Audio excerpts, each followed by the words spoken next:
Hello and welcome back to my channel. I'm very excited to be getting into chapters 4 and 5 today. I think I'm going to start putting two chapters in one just because as the proverbs start going on, especially after chapter 10, it's a lot of less story within like the whole chapter that kind of matches each other and more individual proverbs for each verse. And so combining two chapters I think will help us mesh some of those ideas together, but also look at them a little bit more individually too.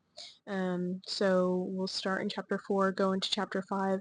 This specific topic that is in both chapter 4 and chapter 5 is going to be, I would say, I think it's going to cut a little deep. I think it's going to be pretty vulnerable, but I think it's a message that needs to be talked about. And so let's begin in chapter 4. And again, with chapter 4, I'm not going to read the whole chapter. I encourage you to go read it, but I do want to touch on the main points of the chapter by reading some of the main longer verses that we have here. And so in chapter 4, it starts out and says, "My children, listen when your father corrects you. Pay attention and learn good judgment, for I am giving you good advice. Don't turn from my instruction. For I too was once my father's child, tenderly loved as my mother's only child. My father taught me, take my words to heart, follow my commands, and you will live. Get wisdom, develop good judgment, don't forget my words or turn away from them. Don't turn your back on wisdom, for she will protect you." Again, this personification of wisdom and choosing wisdom, and allowing her to protect you and protect your heart. Love her and she will guard you. Getting wisdom is the wisest thing you can do. In whatever else you do, develop good judgment. If you prize wisdom, she will make you great. Embrace her and she will honor you. Embracing wisdom means letting go of self. And letting go of self means not being prideful in uplifting only yourself. So embracing wisdom allows her to honor you.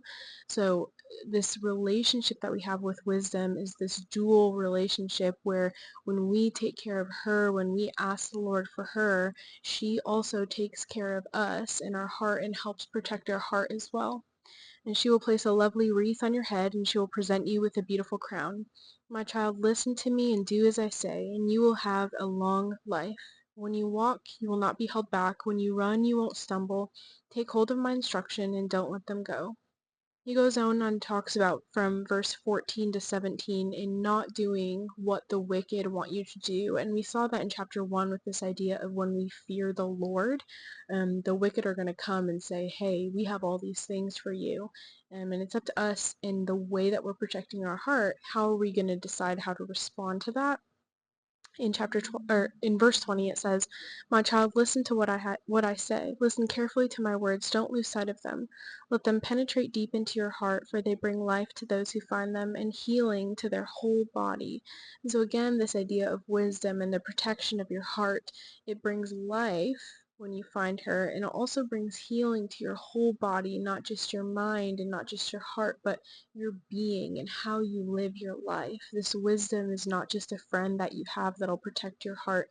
It's a friend that you have that'll protect your life, the way that you live, the way that you walk and see things and talk and think about things. Next verse, verse 23 is so important. It says, "Guard your heart above all else, for it determines the course of your life." Your heart determines your motivation, your heart determines your thoughts, your heart determines the outcome of decisions that you make, your heart determines those decisions that you make. And the author doesn't just say, guard your heart, and then leaves it. He says, guard your heart, and then he gives examples of how. Because it's very easy to say, guard your heart, and then you can say, okay, I'll practice self-control. But what does that mean? In verse 24, he says, "Avoid all perverse talk. Stay away from corrupt speech. Look straight ahead. Fix your eyes on what lies before you. Don't get distracted by the things of the world. Stay on the path in front of you. Mark out a straight path with your feet and stay on the safe path. Don't get sidetracked. Keep your feet from following evil. And so this idea of guarding your heart means guarding your speech, avoiding perverse talk, not just guarding it, but avoid it. Stay away from perverse talk.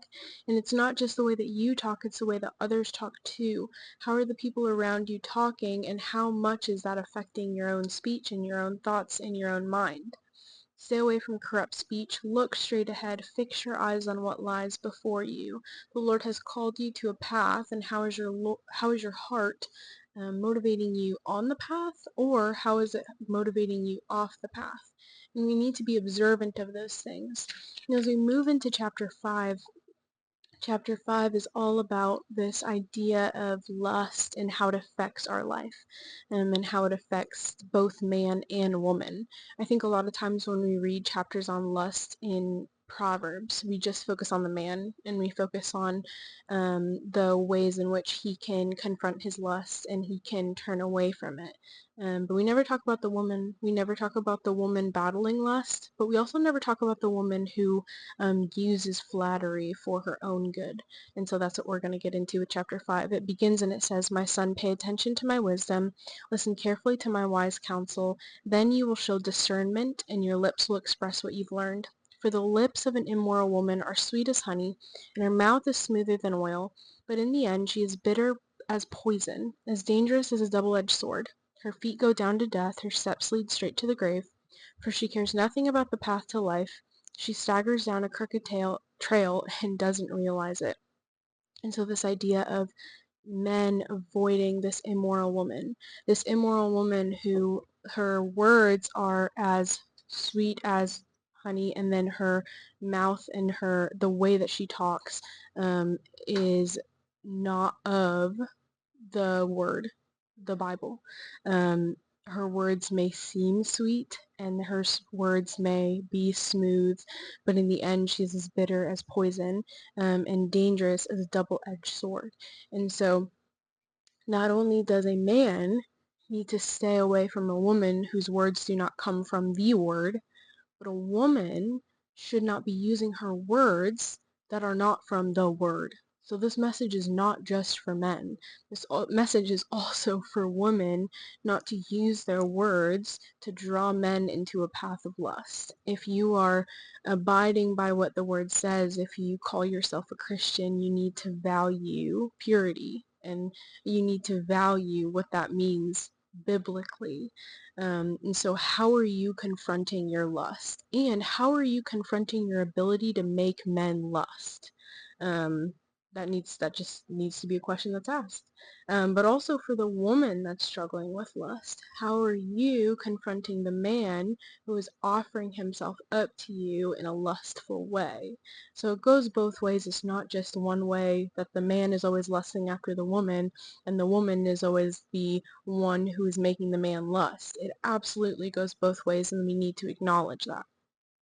Again, she cares nothing about the path to life. Is your lack of care for your life, lack of care over the quality of your life, making you lust more? Because here's the thing, when it comes to lust, it's usually with a pattern of slothfulness.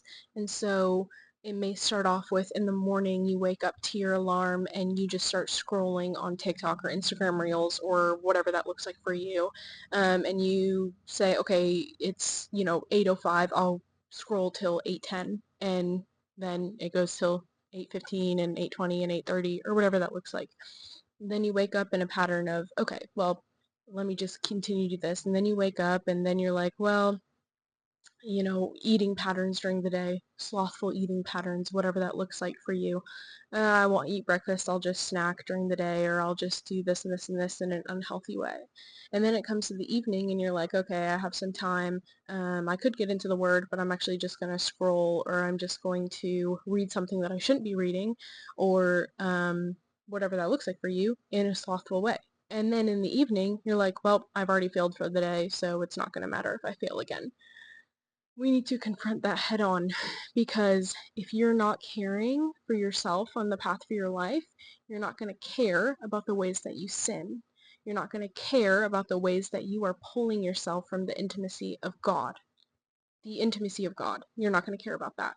The intimacy that we have with God is number one. That should be our number one. And if we care about the intimacy with ourselves over the intimacy of God, that's a problem.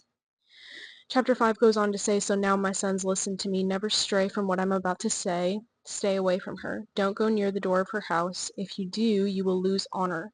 Don't go near the door of her house." It doesn't say don't enter. It doesn't say don't open the door. It doesn't say don't whatever that looks like for you. It says don't go near. Don't even enter near the door of her house. Don't enter near. You know what that looks like for you. What does it look like for you to enter near an area of lust or slothfulness? Does it mean going onto a certain page and debating whether you should or shouldn't? Does it mean reading certain books about smut that you shouldn't? Does it mean talking to certain people or certain exes that you know will lead you into sin, but meh, I'll be okay, I have self-control? Don't go near the door of her house. If you do, you will lose your honor, and you will lose to merciless people all you've achieved. Strangers will consume your wealth, and someone else will enjoy the fruit of your labor. In the end, you will groan in anguish when disease consumes your body, and disease can look like slothfulness. Disease can look like you giving up on the quality of your faith. You will say, "How I hated discipline! If only I had not ignored all the warnings. Oh, why didn't I listen to my teachers? Why didn't I pay attention to my instructors? I've come to the brink of utter ruin, and now I must face public disgrace." I want to stop here with this because when we get to this point of you messed up and whatever that looks like, when we get to this low point of after lust, after slothfulness, the aftermath of it, it's shame. We just feel pure shame. And shame, I've said this in another video, but shame is not where the Lord wants us. He doesn't want us to feel shame. Our sins are forgiven, but that doesn't mean we should sin again. However, it does mean that we can live into the forgiveness instead of the shame. When we're sitting in shame, we're sitting in this idea of the enemy defining us by our shame. That's not what the Lord calls us to. The Lord calls us to feel that guilt and feel that conviction and work from it. We can't really work from shame. You can't really get up from shame unless you redefine it as just a conviction. Shame holds us in the ground and suffocates us until we define ourselves by the suffocation. Oh yeah, my whole life, like I just, after I'm suffocated, like, yeah, I'm just that suffocated person. That's how you define yourself after shame. You define yourself by what you're feeling in shame. When you hold yourself in guilt and when you hold yourself in conviction, you're not defining yourself by conviction because we're supposed to feel convicted. Like, you can grow from conviction. Shame doesn't water any plants for you. It doesn't start a garden for you. Conviction can start a garden of change for you. Shame holds you in the soil with no fertilization and no sunlight. It doesn't give you anything. It goes on to say, drink water from your own well, share your love only with your wife. Why spill the water of your springs in the streets, having sex with just anyone? You should reserve it for yourselves, never share it with strangers. That's kind of self-explanatory. And also I want to note that's mind and body. If you are currently married, that's not just, oh, I'm not having an affair with my wife, but I think about other women. It's mind and body. It's not just body.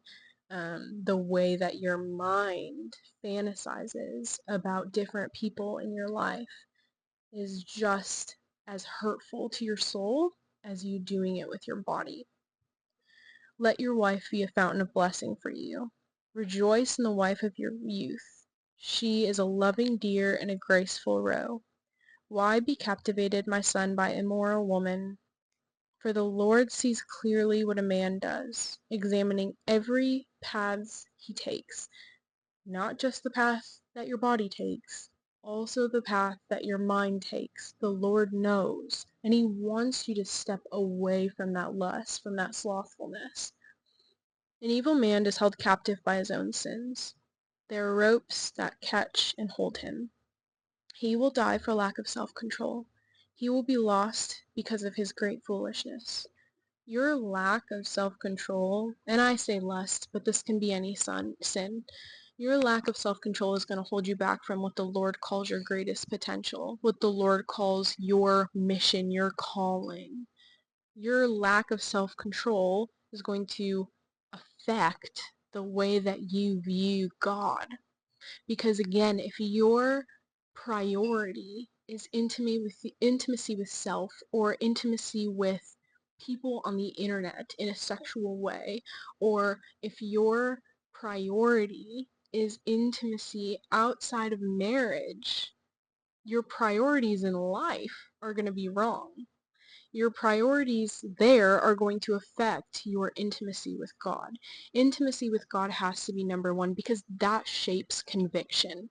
If our priority in the moment is intimacy with self, or intimacy with someone else that is not our spouse, then it affects our relationship with God, because He has to be our number one. It affects the way we view shame. Shame sits when our priority isn't God. Conviction sits when our priority is God, because with conviction we have a motivation to go back to our first priority. With shame, we don't have anything to go back to, because He was never our priority. And so changing our priorities and shifting our priorities from earth and lust and flesh to God and His depth of love for you, and trust in His timing that He will give you something beautiful in intimacy in the future. That's what we have to sit in. And so I'm going to close this out in prayer. Heavenly Father, I just thank you so much for this day, and your love and your goodness, your grace, your peace, your wisdom. Father, I just pray for anyone watching this that's struggling in their lust, in their slothfulness, in the way that they view the world and prioritize the world. Lord, I pray that they would learn to sacrifice it all to you. And what does sacrifice mean, Lord? Sacrifice means every day. It means laying it down every day. It's not a one-time thing. Lord, I pray that you would give us all strength to sacrifice to you every single day. In your name, amen.